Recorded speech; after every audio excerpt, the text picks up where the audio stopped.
मरियम एक बेतहाशा हुस्न की मालिक थी। अपने माँ बाप की इकलौती बेटी थी। मैंने उसके बारे में बहुत सी बातें सुन रखी थी कि वह बहुत ही ज़्यादा खूबसूरत है। क्योंकि हम अलग अलग शहर में रहते थे, इसलिए मैं उससे अब तक मिल नहीं पाया था। और सच कहूँ तो मुझे उससे मिलने में कोई दिलचस्पी भी नहीं थी। मैं यूनिवर्सिटी में पढ़ता था। मैंने बहुत हसीन लड़कियाँ देखी हुई थी। बहुत सी लड़कियों से तो मेरी दोस्ती भी थी।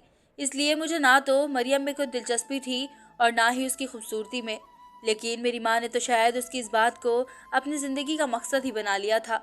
वो हर वक्त उठते बैठते मेरे साथ मरियम की तारीफ़ करती रहती थी कि मरियम बहुत ज़्यादा खूबसूरत है, मरियम बहुत ही सुंदर है, पूरे ख़ानदान से उसके लिए रिश्ते आते हैं। लेकिन मैंने तो अपनी बहन से कह रखा था कि ख़बरदार जो मरियम का हाथ किसी और को दिया, मैं तो अपने कासिम की शादी ही मरियम से करूँगी। मैं सर झुका देता था और सोचता था कि जब वक्त आएगा तो खुद देख लूँगा कि मुझे क्या करना है और क्या नहीं।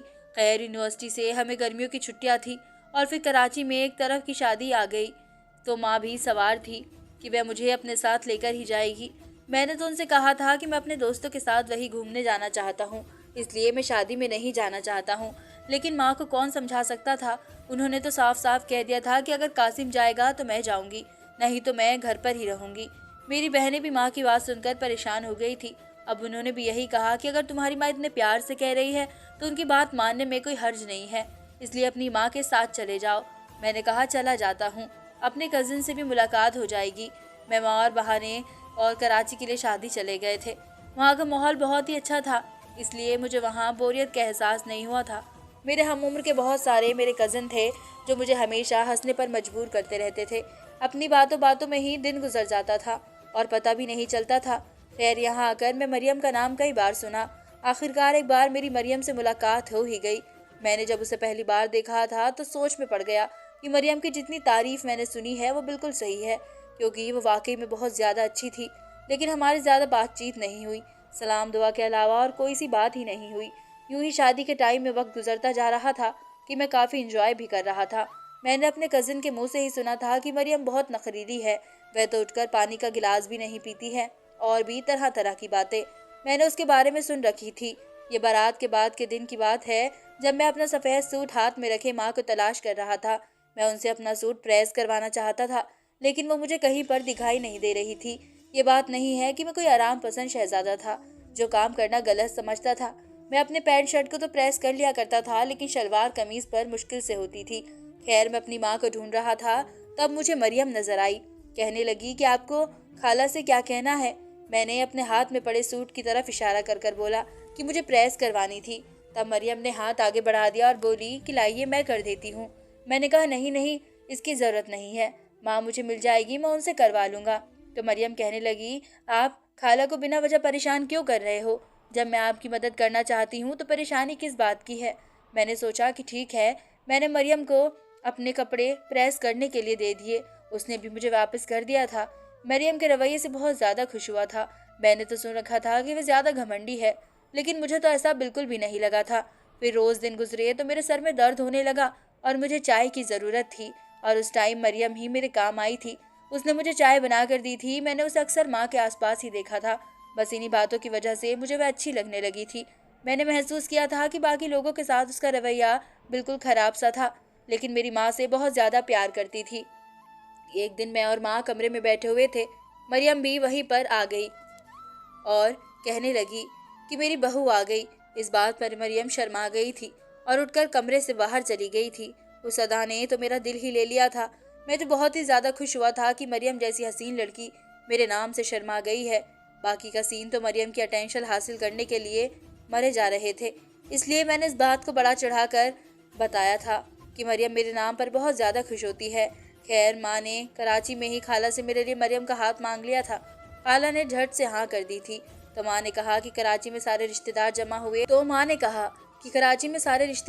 हैं, तो हम कासिम और मरियम की मंगनी यहीं पर कर देते हैं। खाला को इस बात पर भला क्या एतराज़ हो सकता था। माँ ने कराची में ही हॉल बुक करवाया था और वहीं पर मरियम की और मेरी मंगनी का फंक्शन रखा गया था। सब मेरी किस्मत पर रश कर रहे थे कि मुझे कितनी आसानी से मरियम मिल गई, जबकि मैं मुस्कुरा दिया करता था। पहले पहले तो मुझे ज़्यादा इस बात का घमंड नहीं था, लेकिन फिर मुझे भी अपने आप को ऐसा लगता था कि मैं बहुत ज़्यादा खुशनसीब हूँ। मैं एक बार मरियम को डिनर पर ले गया। वो सारा वक्त खामोश रही और मुस्कुराती रही थी। मैंने उससे बात की तो वह हल्का सा जवाब देती, जब मैंने उससे पूछा कि तुम बातें क्यों नहीं करती हो, तो वो कहने लगी कि मैं शर्मीली हूँ, इसलिए मैं आपसे ज़्यादा बात नहीं कर पा रही हूँ। मैंने कहा चलो ठीक है, हम शादी के बाद सब कुछ बात कर लेंगे। तो उसने मुस्कुरा कर कहा कि हाँ। फिर उसके बाद सारे मेहमान अपने घर के लिए लौटने लगे थे। मैं और माँ भी आ गए थे। मरियम और उसकी फैमिली इस्लामाबाद वापस चले गए थे। 1 महीने में मेरी मरियम से फिर दोबारा मुलाकात हो जाया करती थी। मेरी यूनिवर्सिटी में सबको पता चला कि मेरी मंगनी हो गई, तो उन्होंने सबने मुझे ट्रीट मांगी। मैंने अपनी मंगनी की ट्रीट अपने सभी दोस्तों को दी थी और फिर तस्वीर मरियम को भी सेंड करी थी। मेरी और मरियम की मंगनी और शादी के दौरान का वक्त आ गया, क्योंकि यूनिवर्सिटी में मेरा आखिरी साल था और मैं चाहता था कि मैं अपनी पढ़ाई पूरी करके शादी करूं। मौसी को भी कोई एतराज़ नहीं था। और फिर आखिरकार वक्त गुजर गया और मैं बेहतरीन नंबर से अपना MBA पूरा कर लिया था। मुझे जॉब तो आसानी से मिल गई थी, लेकिन फिर माँ ने खाला से शादी की तारीख मांग ली, तो खाला ने 1 महीने का वक्त तैयारी के लिए ले लिया था। उधर माँ ने भी जोर शोर से तैयारी शुरू कर दी थी। मैं भी माँ के बराबर हाथ बटाता रहा था, जबकि मेरी बहन ने तो 7वें आसमान पर पहुंच गई थी। उन्होंने 21 दिन पहले ही मेरे लिए ढोलक रख दी थी। वो घर में अपनी सहेलियों को बुलवा कर बहुत ज़्यादा शोर किया करती थी। हर तरफ खुशियाँ ही खुशियाँ थी। खाला भी बेइंतहा खुश रहती थी। अक्सर फ़ोन पर मुझसे बात किया करती थी और मुझे यही कहती थी कि मैं आपको कासिम अपने जिगर का टुकड़ा दे रही हूँ। मुझे मेरी मरियम बहुत प्यारी है, तुम भी उसका ख्याल रखना, उसे कोई गम मत देना। तुम अपनी खाला से वादा करना। और फिर मैं खाला के कहने पर उनसे वादा कर लिया कि मैं आपकी बेटी को हमेशा खुश रखूँगा, आप फिक्र मत करो। और फिर मेहंदी का दिन आ गया। माँ ने बहुत बड़ी मेहंदी के फंक्शन रखा था और बहुत से लोगों को बुलाया भी था। मैंने तस्वीर मरियम को भी भेजी थी, उसने माशाल्लाह लिख कर भेजा। मैं उसका मैसेज देखकर बहुत ज़्यादा खुश हुई थी। फिर अगले दिन हम बारात लेकर रवाना हो चुके थे। इस्लामाबाद पहुँचे तो हमारा बहुत ज़्यादा स्वागत किया गया था। हम बहुत ज़्यादा खुश थे। मुझे स्टेज पर बैठा दिया गया और कहा गया था कि मरियम पार्लर से जैसे आएगी तो शादी की रस्म शुरू हो जाएगी। अब मैं बहुत ज़्यादा खुश था कि अपने होने वाली दुल्हन कब आएगी और कब निकाह होगा। इंतज़ार करते करते 1 घंटा गुजर गया था। मैं बिल्कुल भी परेशान नहीं हुआ था।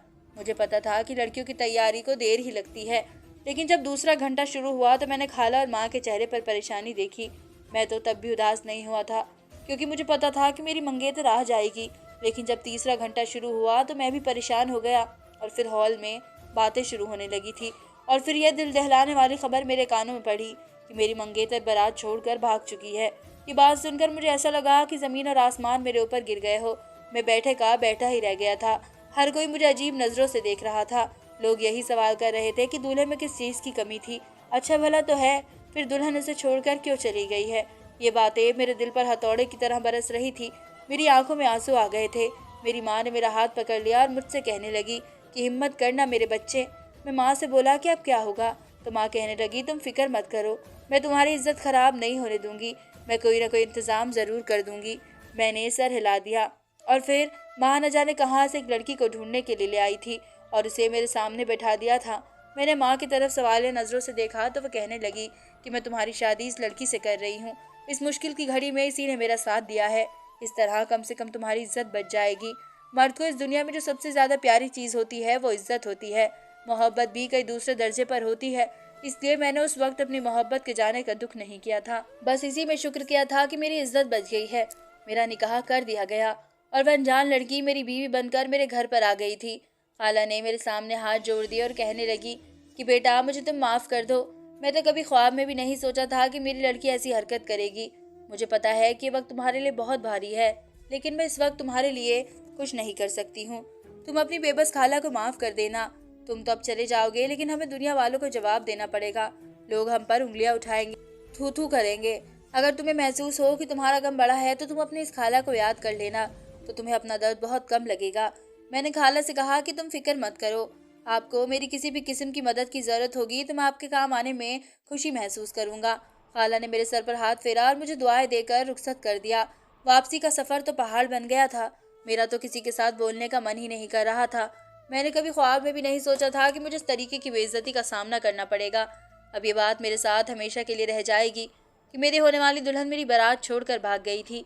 ये तो अच्छा हुआ कि मेरे माँ बाप ने अच्छे से फैसला किया और मेरे लिए लड़की ढूंढ ली और मेरी बारात खाली वापस नहीं आई थी। घर पहुँच गए तो मैं छत पर चला गया था। मेरी आंखों से आंसू गिर रहे थे।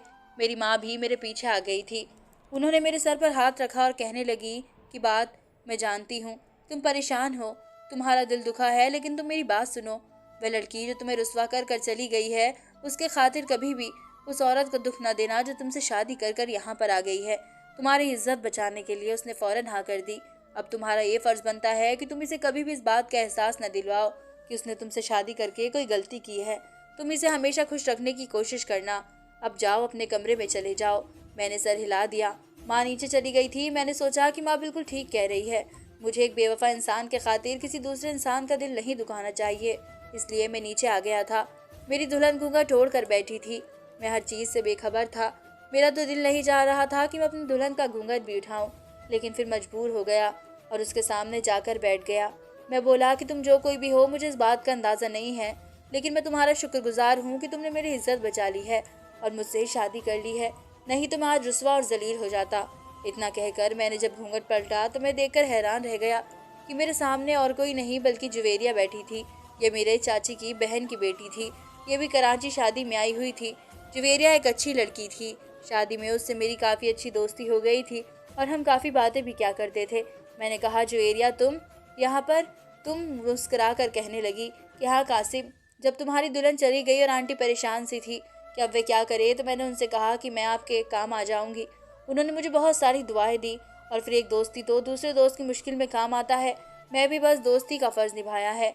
मैं बोला, जुवेरिया कि मैं तुम्हारा एहसान कभी नहीं भूलूंगा। तुमने मेरी आज लाज रख ली है। मैं तुमसे बहुत ज़्यादा खुश हूँ। तो वो मुस्कुरा कर कहने लगी कि कासिम ऐसी बातें मत करो, जो होना था वो हो गया है, अब आगे की सोचो। मैं मुस्कुरा दिया था। मैं अब थोड़ा खुश था कि कोई अनजान लड़की मेरे पल्ले नहीं पड़ी है। ये तो जुवेरिया है, अच्छी खासी सुलझी हुई लड़की थी और उसके साथ मेरी काफ़ी बातचीत भी थी। मैं उसे दुल्हन के रूप में कबूल नहीं कर पा रहा था। मेरा दिल चाह रहा था कि सब कुछ खत्म हो जाए, क्योंकि मैं जिस लड़की से मोहब्बत करने लगा था वही मुझे छोड़कर चली गई थी। जुवेरिया ने मेरा हाथ पकड़ लिया और कहने लगी कि मुझे पता है कि तुम इस वक्त पर बहुत ज़्यादा मुश्किल वक्त से गुजर रहे हो। तुम हमारे रिश्ते को जब चाहो तब कबूल कर लेना। मैं तुम्हें इस चीज़ के लिए वक्त देती हूँ। जब तुम दिमागी तौर पर तैयार हो जाओ मुझे अपनी बीवी मानने के लिए, तब तुम मुझसे आकर कह देना। तब तक हम दोनों दोस्तों की तरह ही रहते हैं। मैं जुवेरिया की बात सुनकर खुश हो गया था और जुवेरिया से कहा कि दूसरा एहसान है जो तुम मुझ पर कर रही हो। मैं ज़िंदगी भर तुम्हारा एहसानमंद रहूँगा। जुवेरिया खुश हो गई थी और वह जल्दी सो गई, जबकि मैं सारी रात जागता रहा था।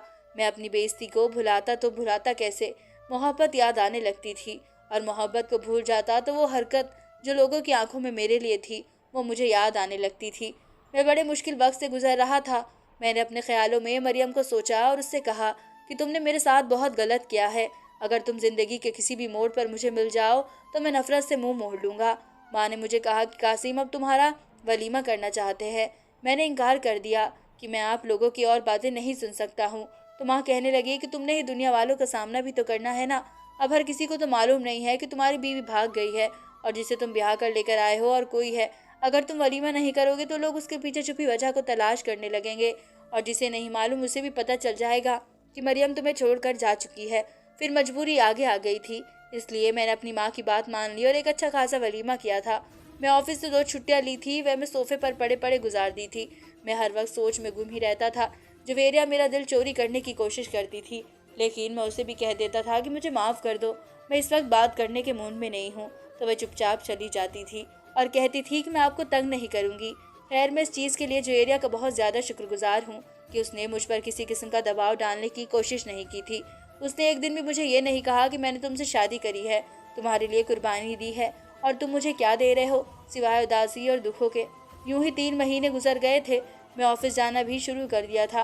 अब मैं जुवेरिया को घूमने फिरने भी लेकर जाने लगा था। माँ ने मुझे कहा था कि जुवेरिया का ध्यान रखा करो। वो बच्ची पहले बातें नहीं सोचती थी, लेकिन अब वह भी उदास रहने लगी है। ऐसा ना हो कि वह तुम्हें छोड़कर चली जाए, इसका ख्याल रखा करो। अब मुझे भी एहसास होने लगा कि मुझे अब बेवफा लड़की के खातिर एक सोने जैसी लड़की जुवेरिया का दिल नहीं दुखाना चाहिए, इसलिए मैं अब उससे शॉपिंग के लिए भी ले जाया करता था।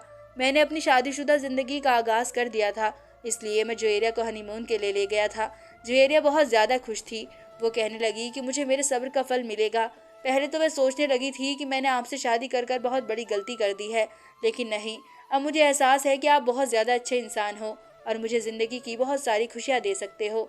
मैं मुस्कुरा दिया करता था और जुवेरिया को हर खुशी देने की कोशिश करता था।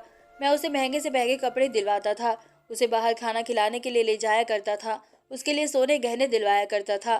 फिर ऊपर वाले ने मुझे औलाद की नेमत से भी नवाज दिया था। मेरी जिंदगी खुशियों से भर गई थी। अब हर तरफ सुकून ही सुकून था। लेकिन अभी भी कभी भी मुझे मरियम की याद आ जाया करती थी तो मेरा खून खौल कर ही रह जाता था। मैं सोचता था कि उस दिन मेरे साथ कितना बुरा हुआ था। मेरे मोबाइल में अभी तक मेरे और मरियम की चैट मौजूद थी। न जाने वो मैसेज में इतनी अच्छी क्यों बनती थी। खैर, मैं उसको अपने दिल से भुलाने की कोशिश करता तो वो मुझे याद रहती थी, क्योंकि उसके साथ सिर्फ मोहब्बत का ही ताल्लुक नहीं था, उसके साथ बेइज्जती का भी ताल्लुक जुड़ा हुआ था। अगर बात मोहब्बत की होती तो मैं शायद उसे भुला देता। ये उस दिन की बात है जब मेरी बेटी 1 साल की हो गई थी। तो जवेरिया ने मुझे कहा था कि हम अपनी बेटी की सालगिरह मनाने के लिए दूसरे शहर जाएंगे। इस तरह हमारी आउटिंग भी हो जाएगी और हमारा अच्छा वक्त भी गुजर जाएगा। मैंने हामी भर ली थी और इसलिए मैं और जवेरिया अपनी बेटी की सालगिरह मनाने के लिए बाहर चले गए थे। वो बहुत ही ज़्यादा खूबसूरत जगह थी। ऐसा लगता था कि जैसे ऊपर वाले ने वहाँ पर जन्नत ही ला दी हो। मैं इस खूबसूरत जगह पर आकर बहुत ज़्यादा खुश हो गया था। मेरी बेटी भी बहुत ज़्यादा खुश थी और सबसे बढ़कर जवेरिया भी खुश थी। शाम के वक्त हमने एक बहुत अच्छे रेस्टोरेंट में केक काटा और बेटी की सालगिरह मनाई थी। जब वहाँ पर जा रहे थे तो अचानक एक फ़कीरनी हमारी गाड़ी से टकरा गई थी। मैं डर गया था। ये तो ऊपर वाले का शुक्र था कि मैंने टाइम से गाड़ी का ब्रेक लगा दिया था, लेकिन फिर वो फ़कीरनी गाड़ी से टकरा कर नीचे गिर चुकी थी। मुझे उम्मीद थी कि उसे ज़्यादा चोट नहीं आई होगी। मैं जल्दी से अपनी गाड़ी से उतरा और फ़कीरनी को सहारा देकर खड़ा करने की कोशिश की। जुवेरिया भी बाहर आ गई थी। सामने का मंजर देखकर मैं और जुवेरिया तो हैरत में आ गए थे। वो फ़कीरनी और कोई नहीं बल्कि मरियम ही थी। मरियम ने आगे बढ़कर जुवेरिया को थप्पड़ मारा था और उसको पकड़कर हिलाने लगी थी। मरियम को देखकर जुवेरिया बहुत ज़्यादा डरने लगी थी। वो खुद को छुड़ाकर जल्दी से पीछे हो गई थी, जबकि मैं हैरान था। मैंने मरियम का हाथ पकड़ लिया और पूछा, क्या बदतमीजी है?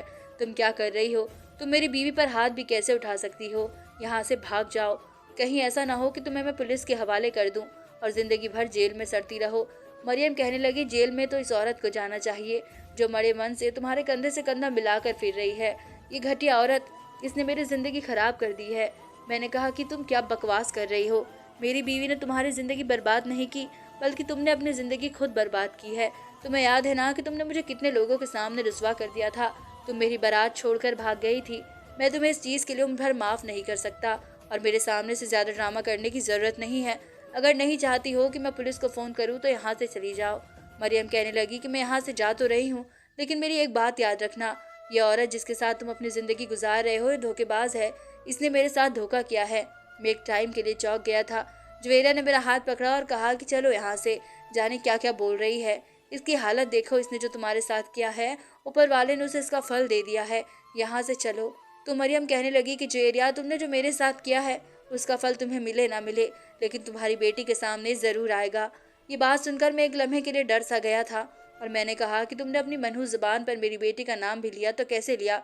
मरियम फूट फूट कर रोने लगी और कहने लगी, कासिम मेरी बात सुनो। जिस दिन मेरी बारात आई थी मेरे साथ कोई और नहीं बल्कि जवेरिया ही गई थी। उसने मुझसे कहा था कि मैं तुम्हारे साथ रहूंगी और तुम्हें मेकअप के दौरान कंपनी दूंगी। जवेरिया मेरे साथ ही रही थी, लेकिन जब मेरा मेकअप हो गया तो मुझसे कहने लगी कि मुझे भूख लगी है, मैं पिज़्ज़ा लेकर आती हूँ, हम दोनों पिज़्ज़ा खा कर ही घर पर जाएंगे। मैंने हामी भर ली थी। इतना कहकर जवेरिया बाहर चली गई थी और मैं वहीं पर बैठी रह गई थी। थोड़ी देर बाद कोई औरतें पार्लर में आई और कहने लगी, क्या आप जवेरिया की कजिन है? मैंने हामी भर ली तो एक लड़की ने मेरे साथ हाथ मिलाया। न जाने उसके हाथ में ऐसा क्या था कि मेरी आंखों के सामने अंधेरा आने लगा और फिर जब मैंने आंख खोली तो मैं कमरे में बंद थी। वहाँ आसपास कोई नहीं था। मैं घबराई हुई थी, रो रही थी, मदद के लिए चिल्ला रही थी, लेकिन मेरी किसी ने मदद नहीं की थी। मैं रोती चिल्लाती रही, लेकिन ऐसा लगता था कि जैसे यहाँ पर कोई है ही नहीं। रात को एक औरत मुझे खाना देने के लिए आती तो मैंने उससे पूछा कि तुम कौन हो और मुझे यहाँ पर क्यों बंद किया हुआ है? तो कहने लगी कि ये सब कुछ जुवेरिया के कहने पर कर रहे हैं, उसने हमें ऐसा करने के लिए पैसे दिए हैं। ऐसा क्यों किया है? फिर उस औरत ने मुझे बताया कि जिस लड़के से तुम्हारी शादी है ना, उसके साथ जुवेरिया बहुत ज़्यादा मोहब्बत करती है और उसे किसी भी कीमत पर खोना नहीं चाहती थी, इसलिए उसने ऐसा ड्रामा रचाया और तुम्हें बहाने से यहाँ पर बैठा दिया और पिज़्ज़ा खा कर चली गई कि हम तुम्हें पकड़ कर यहाँ पर ले आए। मैं रोने लगी थी और बोली कि मेरे साथ ऐसा ना करना, मेरे माँ बाप की इज्जत खराब हो जाएगी, ऊपर वाले के वास्ते मेरे साथ ऐसा ना करना। तो वो कहने लगी कि हम तो खुद मजबूर हैं, हम तुम्हारे लिए कुछ नहीं कर सकते। और फिर मुझे 1 महीने तक इस कमरे में कैद करके रखा गया था। उसके बाद मुझे कार में बिठाकर दूर ले जाया गया और फिर मुझे वहाँ ले जाकर भीख मांगने के काम पर लगा दिया गया। मैं वापस घर पर भी नहीं आ सकती थी, क्योंकि मुझे जिस माफिया ने खरीदा था उनके पहरे बहुत ज़्यादा सख्त है। मेरे साथ और भी कई लोग यहाँ पर भीख मांगने का काम करते हैं और जितना भी हमारे पास पैसा होता है शाम में जाकर हम अपने मालिक को दे देते हैं। जुवेरिया कहने लगी कि बकवास कर रही है, झूठ बोल रही है, मरियम के साथ ऐसा कुछ नहीं किया है, ये सिर्फ खुद को बेगुनाह साबित करने की कोशिश कर रही है। तब मरियम ने आगे बढ़कर जुवेरिया के हाथ अपनी बेटी के सर पर रख दिया था और उसे कहा कि अब खाओ अपनी बेटी की कसम कि तुमने मेरे साथ ऐसा नहीं किया। ये बात सुनकर जुवेरिया फूट फूट कर रोने लगी थी और कहने लगी, तुम ठीक कह रही हो। फिर उसने मरियम के आगे हाथ जोड़ दिए और कहा कि तुम मुझे खुद के लिए माफ़ कर दो, मैं तुम्हारे साथ बहुत बड़ा जुल्म किया है। ये बात सुनकर मैं बहुत ज़्यादा हैरानियत में पड़ गया था। मरियम बोली कि मुझे बचपन से ही इस बात के लिए तैयार किया गया था कि मेरी शादी तुमसे ही होगी, इसलिए मैंने दिमागी तौर पर अपनाया हुआ था। मैं तुमसे मोहब्बत करती थी, इसलिए जब सारी दुनिया मेरे लिए दीवानी थी तो मैं तुम्हें चुन चुकी थी क्योंकि मुझे तुमसे प्यार था। लेकिन जुवेरिया ने मेरी खुशियाँ छीन ली, मेरे माँ बाप की इज्जत खराब कर दी और मुझे सड़क पर लेकर आ गई। मेरी सब बातें सुनकर हैरान था। मैंने तो कभी ख्वाब में भी नहीं सोचा था कि जुवेरिया इतनी गिरी हुई निकलेगी और ऐसी हरकत कर सकती है। खैर, मैं मरियम को अपने साथ लेकर आ गया था। मैंने माँ को सारी बात बताई तो माँ हैरान रह गई थी। अब मैंने मरियम को नए कपड़े दिए और उसने नहाकर साफ कपड़े पहने। माँ ने मरियम को अच्छा खाना खिलाया था, बस मरियम रोती जा रही थी। तो मैंने उसे कहा कि क्या तुम मुझसे शादी करने के लिए तैयार हो? तो मरियम ने हामी भर ली थी। ये देखकर जुवेरिया रोने लगी। उसने मेरे आगे हाथ जोड़ दिए कि खुद के वास्ते ऐसा मत करो। मैंने कहा, जो तुमने कर दिया है मैं माफ़ नहीं कर सकता हूँ, लेकिन मैं तुम्हें तलाक नहीं दूंगा क्योंकि हमारी बेटी की ज़िंदगी ख़राब हो जाएगी। लेकिन मैं मरियम को ज़रूर अपनाऊंगा। मैं मरियम के साथ शादी कर ली थी और उसे सारी खुशियाँ देने का वादा कर लिया था। फिर मैं मरियम को उसके माँ बाप के घर ले गया और फिर उनसे यही कहा कि मरियम का एक्सीडेंट हो गया था, वो अपने होश आवाज़ खो चुकी थी, मुझे अस्पताल में मिली थी। मरियम घर से नहीं भागी थी। इस बात पर न जाने लोगों का क्या यकीन आया था या नहीं आया था, लेकिन मरियम रो रो कर हलाल हो गई थी। जब अब मैं जुबेरिया की तरफ देखता भी नहीं हूँ, उससे बात भी नहीं करता, जबकि वो मेरी तवज्जो हासिल करने के लिए सारा दिन रोती रहती है और मेरा आगे पीछे फिरती रहती है, लेकिन मुझे उससे नफरत हो गई है। मैं अपनी सारी खुशियाँ मोहब्बत में मरियम की तरफ देता हूँ। जुबेरिया की हालत इतनी बुरी हो गई है कि उसकी तरफ देखकर यही लगता है कि उसके जुर्म की सज़ा है उसे यहीं पर मिल गई है। धन्यवाद दोस्तों।